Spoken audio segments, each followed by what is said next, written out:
Bismillahirrahmanirrahim. Assalamualaikum warahmatullahi wabarakatuh. Alhamdulillahirabbil alamin. Asyhadu an la ilaha illallah wahdahu la syarikalah wa asyhadu anna Muhammadan abduhu wa rasuluh. Allahumma shalli wa sallim wa barik ala nabiyyina Muhammad wa ala alihi wa ashabihi wa man da'a ila Allah bi da'watil Islam wa man tamassaka bi sunnati ala rasulih wa man tabi'ahu bi ihsani ila yaumiddin, amma ba'du. Qala Rasulullah sallallahu alaihi wasallam, ittaqillaha haitsuma kunta wa atbi'is sayyi'atal hasanata tamhuha wa khaliqin nasa bi khuluqin hasanin. Shadaqar Rasul.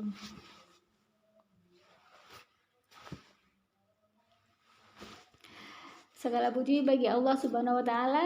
Kita oleh Allah diizinkan untuk melanjutkan kembali kajian online 30 pesan takwa di bulan Ramadan di hari ini, hari Kamis ya. Hari Kamis salah satu hari dalam sepekan. Tidak saya katakan hari Kamis hari yang baik karena semua hari itu sesungguhnya baik ya, dan semuanya diridhai oleh Allah ketika hari-hari itu sudah ada seperti itu ya, sehingga kita bisa mengisinya dengan hal-hal yang baik juga kayak gitu ya. Memang hari Kamis berbeda dengan hari yang lainnya kayak gitu ya. Memang di situ ada satu keutamaan, misalkan diperintahnya puasa Senin dan Kamis seperti itu ya, atau dimana di hari-hari itu amal-amal seorang hamba disetorkan kepada Allah Subhanahu wa taala kayak gitu ya.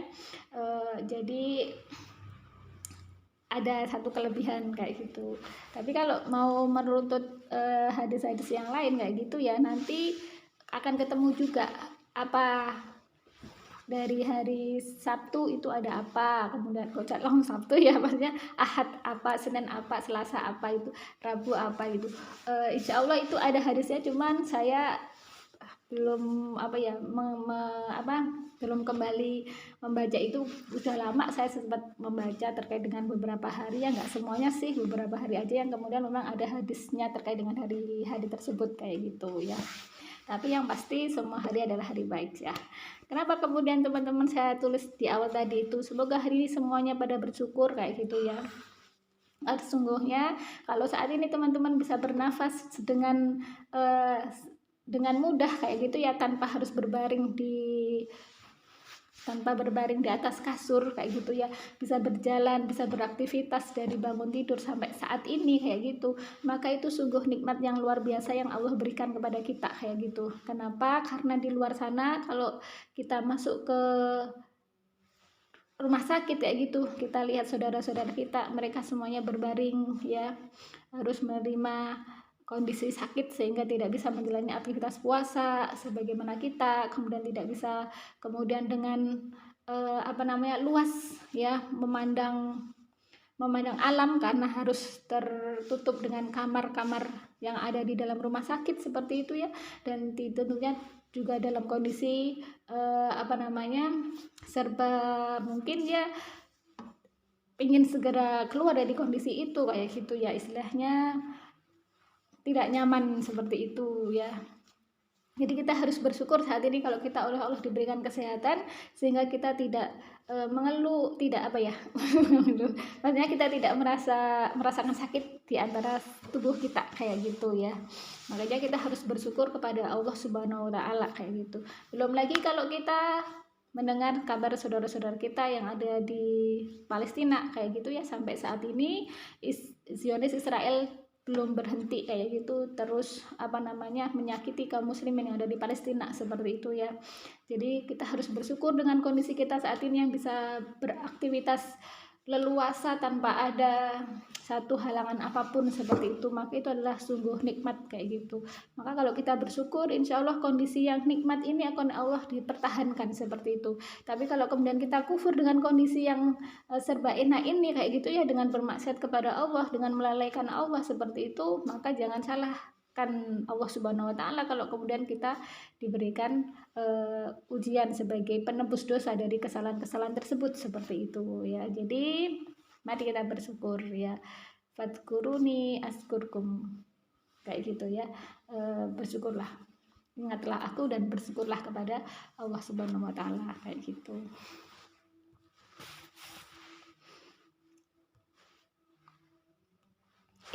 Mana nih Bang Tasir?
Mohon maaf ya, mohon maaf teman-teman.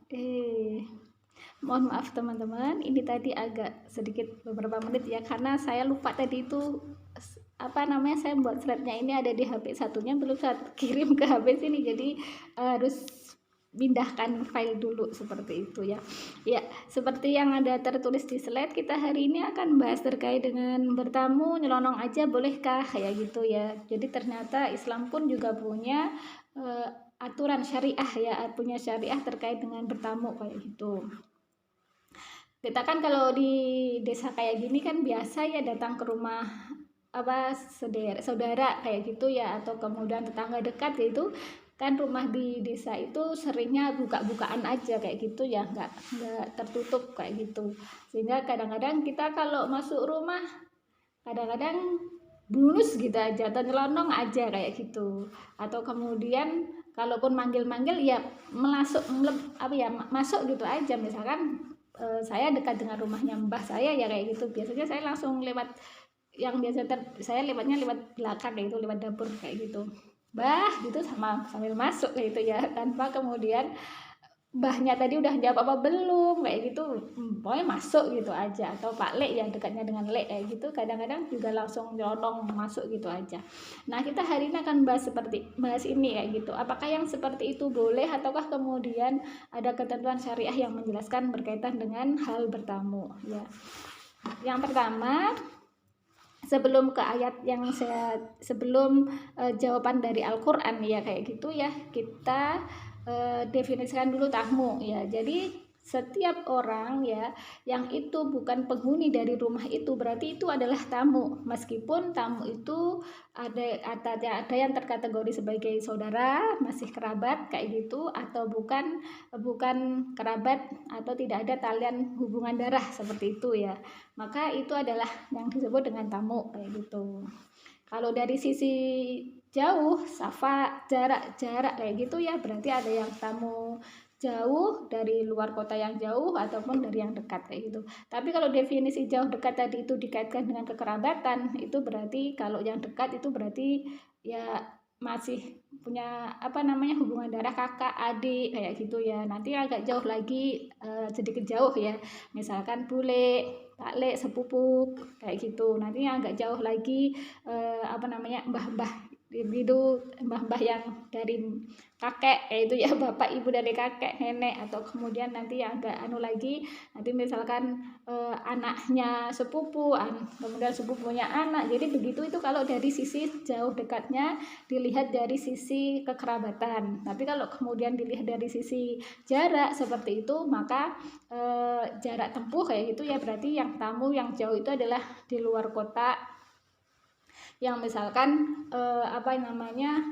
menjadikan dia itu tidak bisa langsung PP kayak gitu ya, maksudnya datang langsung pulang hari itu kayak gitu, maka itu terkategori jauh kayak gitu. Misalkan ya yang ada di beda provinsi seperti itu ya, yang tidak memungkinkan berkunjung di jam itu, setelah beberapa jam pulang lagi tidak memungkinkan seperti itu, maka itu bisa terkategori disebut dengan tamu yang jauh seperti itu, yang menyebabkan dia harus menginap dulu di rumah orang yang dia kunjungi seperti itu. Nah, itu terkait dengan definisi tamu kayak gitu.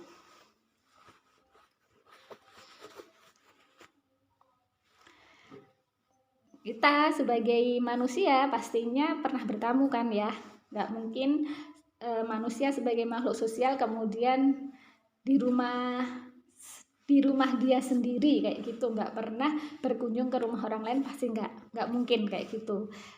Yang paling mungkin, yang paling dekat itu adalah berkunjung ke rumah saudara ataupun kerabat seperti itu, atau kemudian merembet lagi lebih luas ke teman kayak gitu ya, kemudian relasi-relasi yang lain-lainnya seperti itu ya. Jadi kita pasti melakukan aktivitas bertamu. Nah, kemudian kita masuk ke ini, ke ayat Al-Qur'an, Quran surah An-Nur ayat 27 kayak gitu. Jadi ini satu ayat ya, sebenarnya berkaitan dengan bertamu ini itu ada 3 ayat, yaitu Quran surat An-Nur ayat 24, Quran surah An-Nur nomor suratnya 24, ayatnya 27 sampai 29 itu membahas berkaitan dengan adab atau syariah bertamu seperti itu. Tapi ini cuma saya tuliskan satu aja karena saya membuat ininya, slide-nya itu ini apa namanya? Ukurannya kecil kayak gitu, sehingga ukurannya kecil, terus waktu itu saya juga nggak kepikiran untuk menulis semuanya kayak gitu, saya tulis satu aja kayak gitu ya. Ternyata oleh Allah sudah dijelaskan terkait dengan ada bertamu ini. Kita bacakan ayatnya ya. Sekarang kita bacakan dulu ayat yang ke-27. Quran surat An-Nur ayat 27. A'udzubillahi minasyaitonirrajim. Bismillahirrahmanirrahim. Ya ayyuhalladzina amanu la tadkhulu buyutan ghayra buyutikum hatta tasta'nisu wa tusallimu ala ahliha dzalikum khairul lakum la'allakum tadhakkarun. Artinya, wahai orang-orang yang beriman, janganlah kamu memasuki rumah yang bukan rumahmu sebelum meminta izin dan memberi salam kepada penghuninya. Yang demikian itu lebih baik bagimu agar kamu selalu ingat kayak gitu. Jadi ini ayat yang ke-27 itu menjelaskan bahwasanya nyelonong aja ternyata nggak boleh itu ya. Jadi dalam ayat itu Allah mengatakan janganlah kayak gitu ya, kamu memasuki rumah yang bukan rumahmu kayak gitu sebelum meminta izin. Yang pertama meminta izin berarti meminta izin kepada penghuninya kayak gitu. Nanti bentuknya izin seperti apa kita lebih rincikan lagi ya. Terus kemudian yang kedua harus memberi salam kepada penghuninya. Jadi kalau kita bertamu, yang pertama meminta izin ya kepada penghuninya, yang kemudian dua memberi salam kayak gitu ya. Jadi nyelonong aja ternyata nggak boleh, langsung masuk panggil enggak ya, memberi salam enggak, nyelonong aja ternyata nggak sesuai dengan syariah kayak gitu ya. Tapi ya kita lihat dulu kondisinya kurang lebih ada dua ya, kita bagi aja menjadi dua. Yang pertama yang pertama adalah jika si tuan rumah itu, pemilik rumah itu sudah memberikan istilahnya izin umum kayak gitu ya, izin umum kepada siapapun. Artinya misalkan saya dengan rumahnya mbah saya atau nenek saya itu ya, itu kan berdekatan kayak gitu ya, itu sudah ada istilahnya sudah seperti ada kesepakatan umum kayak gitu. Atau saya ke rumah kakak saya kayak gitu ya, itu sudah ada kesepakatan umum. Artinya kalau kamu masuk ke rumah ini ya masuk aja gitu, istilahnya masuk aja, nggak perlu ketuk-ketuk pintu atau kemudian nunggu pintunya dibukakan dulu seperti itu. Jadi bisa langsung masuk kayak gitu. Maka kalau sudah ada izin umum seperti itu, maka kemudian berarti si pemilik rumah itu sudah mengizinkan kapanpun kita mau masuk ke rumah itu sudah diperbolehkan kayak gitu, sudah diizinkan untuk memasuki rumah itu seperti itu. Itu namanya izin umum bagi kita yang diberikan izin secara umum, sewaktu-waktu kapan masuk, selama pintu terbuka maupun enggak wis datang boleh masuk seperti itu. Maka yang seperti itu kita bisa sudah diberi izin kayak gitu. Tinggal nanti ketika kita masuk kita mengucapkan salam atau kemudian panggil-panggil orangnya kayak gitu. Tapi yang afdol sebagaimana Allah sebutkan di situ, kita memberikan salam kepada penghuninya. Tapi saya kadang kalau ke rumah Mbah hampir nggak pernah ya, karena sering sekali ya gitu ya. Jadi lewat pawon langsung Mbah atau Le gitu udah masuk, kasihkan kayak apa, mau perlu apa, ngomong apa kayak gitu, sampaikan kayak gitu ya. Jadi itu, kalau kemudian kita tidak mendapatkan izin secara umum kayak gitu, artinya berarti kita harus memang minta izin dulu. Sebelum diizinkan kita nggak boleh masuk ke rumah itu kayak gitu.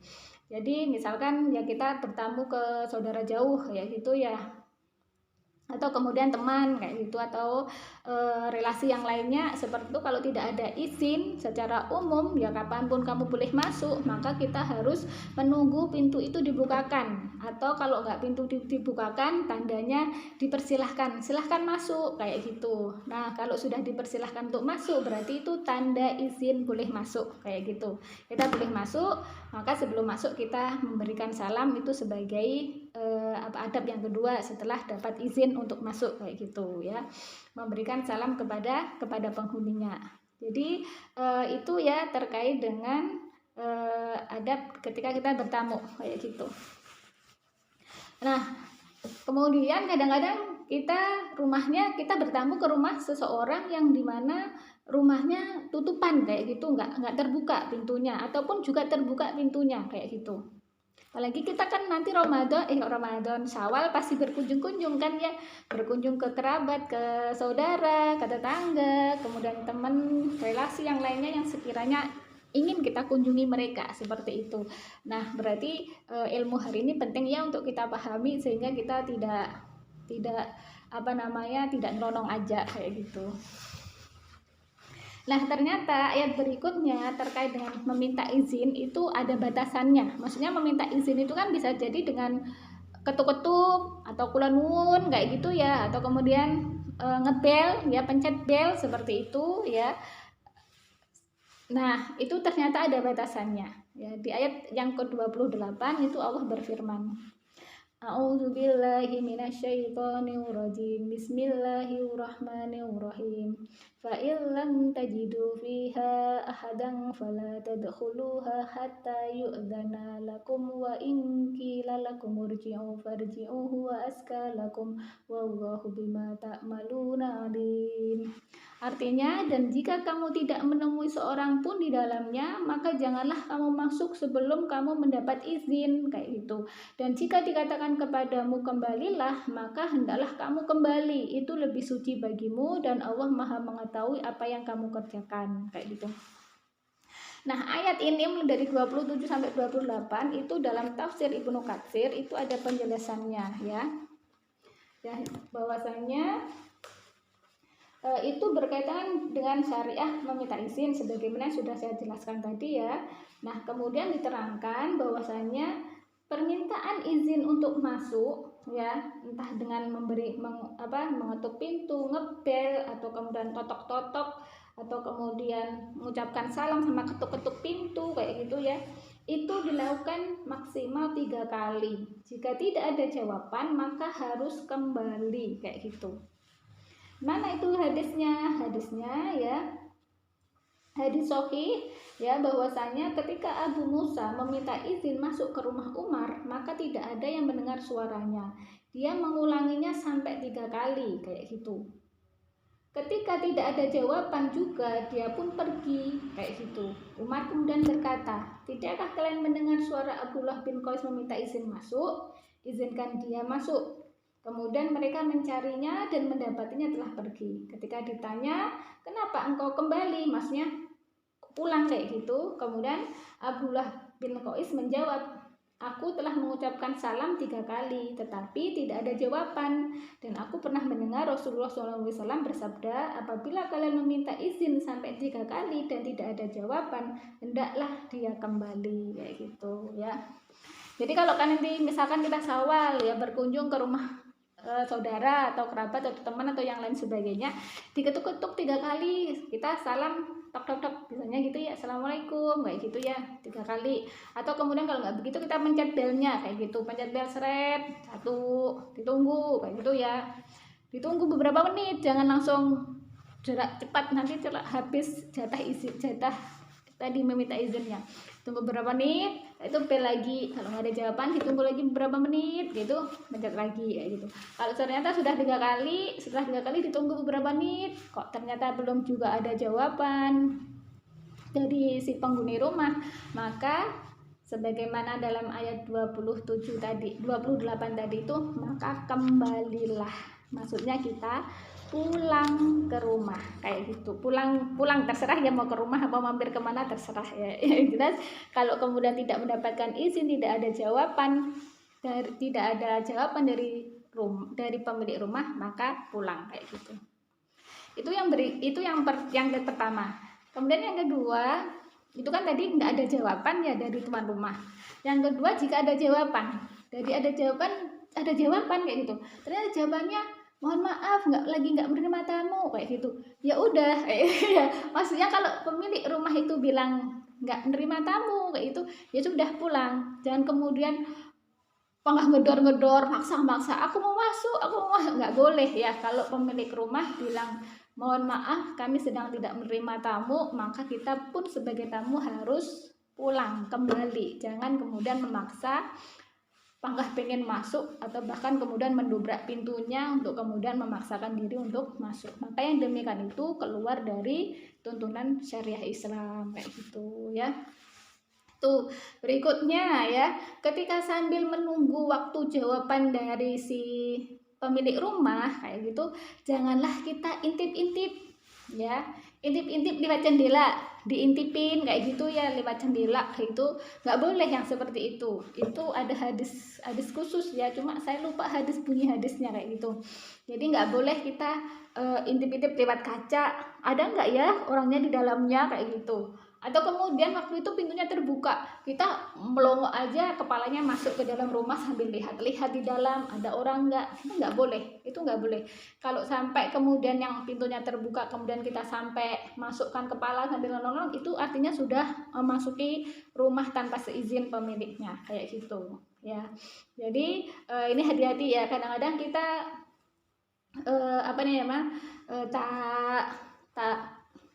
tak sadar kayak gitu melakukan hal itu, karena saking pengennya bertamu ke rumah orang yang ingin kita kunjungi tadi itu, sehingga kadang-kadang kok nggak dijawab, nggak ada jawaban, intip-intip lewat kaca, kalau nggak gitu nongol-nongol lewat pintu, atau bahkan yang paling parah itu pintunya tertutup dipaksa dibuka sendiri kayak gitu, habis itu masuk aja, hehe, panggil-panggil, itu juga ada yang begitu. Nah yang seperti itu nggak boleh ya. Jadi Islam itu punya syariah berkaitan dengan bertamu dan bagaimana adab-adabnya. Kenapa kok begitu? Karena sesungguhnya rumah itu adalah kehidupan khusus bagi si pemilik rumah, kayak gitu. Kalau kemudian misalkan kita maksain untuk masuk kayak gitu, sedangkan si pemiliknya tidak menghendaki, bisa jadi kita melihat sesuatu yang haram untuk dilihat di dalam rumah itu, kayak gitu ya. Atau bisa jadi si pemilik rumahnya lagi tidak menutup aurat atau apa kayak gitu, atau lagi pengen beristirahat, itu malah zalim. Kenapa? Karena mengganggu orang lain kayak gitu ya. Maka kemudian harus hati-hati, kecuali kalau tadi itu sudah dapat izin umum, kapanpun sewaktu-waktu kamu mau masuk olah. Kadang-kadang kalau di desa kan begitu ya, karena saking dekatnya kekerabatan, saking dekatnya rumah, itu biasa bulan-bulan setiap harinya begitu, kecuali yang seperti itu. Tapi kalau yang nggak dapat izin secara umum seperti itu, maka harus mengikuti bagaimana kayak adab dalam Islam sebagaimana yang telah kita bahas di awal tadi itu.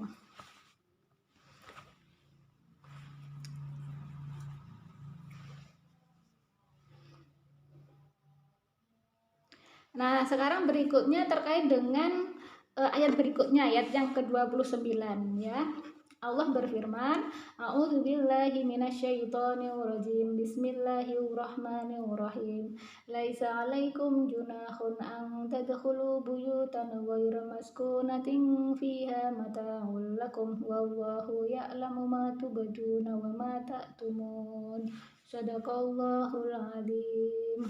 Artinya, tidak ada dosa atasmu memasuki rumah yang tidak dihuni, yang di dalamnya ada kepentingan kamu. Allah mengetahui apa yang kamu nyatakan dan apa yang kamu sembunyikan. Nah, berkaitan dengan ayat 29 ini, itu sebab nuzul ayat ini adalah sebagaimana diriwayatkan oleh Ibnu Abi Hatim bahwasanya Muqatil bin Hibban berkata, ketika turun ayat 27 yang awal tadi tentang permohonan izin ketika masuk rumah, Abu Bakar berkata, bagaimana halnya dengan para pedagang Quraisy yang bila berniaga melewati Mekah, Madinah, dan Syam, yang di sana terdapat rumah tidak disediakan untuk didiami sebagai tempat singgah, kayak gitu.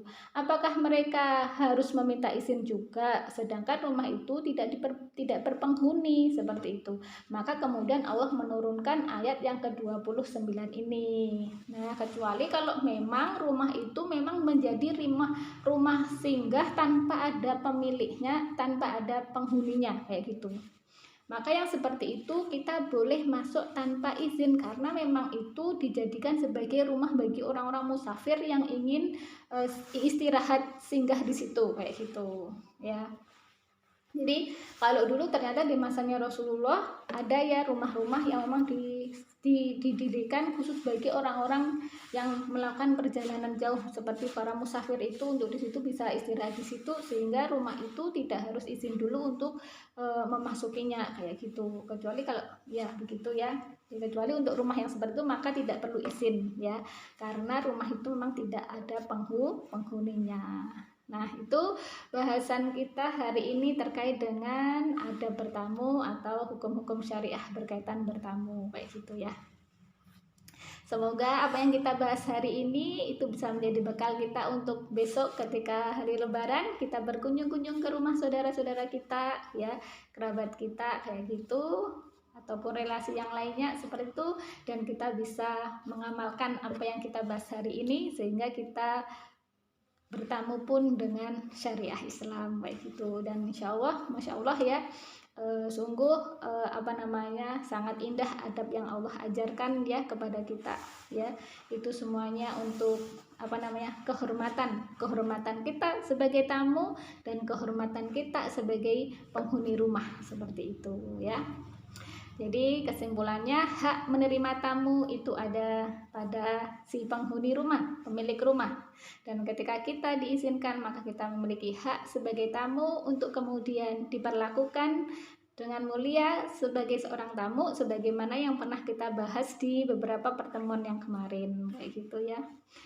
Jadi dikatakan oleh Rasulullah, barang siapa yang dia beriman kepada Allah dan Rasulnya, maka hendaklah dia memuliakan tamunya, seperti itu. Begitu ya teman-teman, baik sebagai tamu maupun sebagai tuan rumah, semoga kita menjadi tamu dan tuan rumah yang dirahmati oleh Allah, sehingga kita menyenangkan hati orang yang kita kunjungi, dan kita sebagai tuan rumah menyenangkan tamu yang berkunjung ke rumah kita, kayak gitu. Nah, akhirnya sudah jam 10:30, kita harus akhiri kajian online 30 pesan takwa di bulan Ramadan. Hari ini kita akhiri dengan baca istighfar 3 kali dan doa kafaratul majelis. Astagfirullahaladzim, astagfirullahaladzim, astagfirullahaladzim. Subhanakallahumma wa bihamdika asyhadu an la ilaha illa anta astaghfiruka wa atubu ilaik. Al-haqqu min rabbika fala takunanna minal mumtarin. Sesungguhnya kebenaran itu datangnya dari Allah Subhanahu wa taala, maka janganlah kita ragu untuk mengambilnya, dan kalau ada kesalahannya itu kelemahan saya semata, mohon dimaafkan. Akhirnya saya tutup. Wassalamualaikum warahmatullahi wabarakatuh.